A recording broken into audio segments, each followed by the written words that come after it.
Get strapped in, folks, because today we're going to be reviewing the E.G.O of all time, and that E.G.O is Sinclair's Lifetime Stew. Lifetime Stew is a 10th level E.G.O that is used by both Sinclair and Dawn. For Sinclair, it rolls a whopping 18 with a -8. Oh my goodness, dealing blunt damage. At least the attack rate's pretty good, being 7, but yikes. Targets the unit with the least HP. So this can and probably will be hitting your teammates. If it targets an ally, deals 0 damage. Heads hit. If the target is an ally, heal them for 10% of user's max HP. That's not that bad. That's not that bad at all. Especially since if your units are low, it's going to likely hit them. And if you get tails, then it's going to heal them. That's pretty good. And on tails hit, inflict 7 burn. If the target is an ally, give them 2 haste and 1 E.G.O resource amp next turn. So that's alright. Healing your allies is not bad. Inflicting burn on them isn't the best, but giving them haste and E.G.O resource amp next turn is pretty good. Does it make up for the absolutely abhorrent roll? Not quite. It really doesn't. And not even close. What is E.G.O resource amp, you might be wondering? And it's pretty simple. It increases the resources you gain from using a skill by whatever the potency is. So this will give you 1 potency. So instead of gaining 1 wrath by using a wrath skill, you'll gain 2. Instead of getting 1 from using a pride skill, you'll gain 2. So it's fairly simple, but it's pretty good. If you hit all your allies and you give them all resource amp up, you pretty much pay for this E.G.O. So that's alright. The passive of this E.G.O is called Stew Spewage. It's actually a pretty decent passive. By Tails coins inflict 1 burn when hitting an enemy.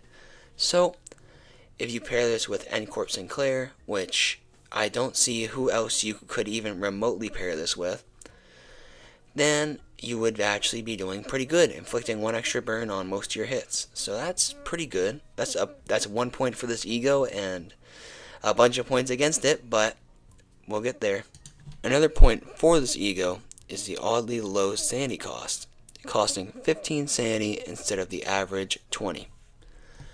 But that gets weighed off by the cost of this E.G.O, which is 3 wrath, 2 lust, and 1 gluttony. Having 6 costs for this E.G.O is really, really, really not worth it. To be honest with you, it is too expensive for what this E.G.O is worth. And on top of everything else, you will have resistances changed to Fatal to Gloom, Fatal to Sloth, and Ineffective to Lust. So once again, you're getting 2 fatals, 1 ineffective, so that's you're coming out negative with that one. So this E.G.O so far is not looking too good, honestly. It's looking pretty bad. If you decide to corrode this E.G.O, you'll have a 24 with a -12 roll. You'd be doing blunt damage still, and you'll have way less attack weight than you have in base by having 3 attack weight, which is odd. But before your attack, spend 3 random E.G.O resources to boost your damage by 30%, and on hit, inflict 2 burn count. Which, the 2 burn count is always nice, but spending 3 E.G.O resources to boost your damage by 30%, it really depends on if you're balling out with E.G.O resources or if you're just getting barely past with them. So that could be taken as good or bad.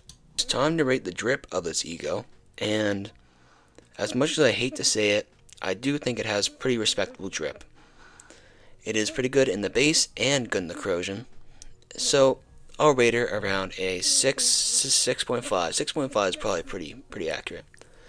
So that's probably the first and last good thing I'll say about this E.G.O.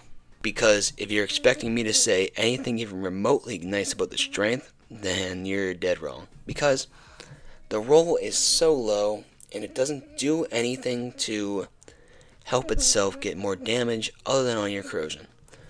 Which you're spending resources to gain more damage, which actually that kind of fits the strength category. Oh no. Yeah, I guess it does. It's not enough to give it a good placement because it has a terrible dookie roll, but still, at least it's trying to better itself. So I'll give that a whopping like 5 point, no, just 5 out of 10. It's middle of the road, terrible roll, but at least it's trying to improve, so that'll be middle of the road. And the final thing is the usefulness of this E.G.O. And the usefulness of this E.G.O. is terrible. It's terrible, terrible, absolutely horrible. It's trying to be a burn E.G.O, but it's also trying to heal, which the healing is nice. The healing is the only good thing about this E.G.O, because the resource amp does not, it just is not enough. It's not enough to get past every other negative thing. And at least this boosts its damage a little bit, but boosting terrible damage into mediocre damage is not going to be, that's not very much. That's not saying much. So, I'll change it. I'll put it into a whopping, let's say, 4. 3 in the middle, maybe 3.5. Oh, the healing is what really makes it kind of usable. So, I guess 4, 3.5, not 3.5, because the only thing that you can really use it for is its healing. Everything else about it is just inconsistent and not very good. So I'll give that a 3. Yeah, that's about it. This E.G.O is absolutely terrible. Probably the worst E.G.O that we will ever have and ever will get. And it's on Sinclair, who already has not necessarily the best E.G.Os. So far, at least. But maybe the next E.G.O I cover will change my mind. But yeah, I guess you just have to wait and see. I'll see you in the next episode. Peace.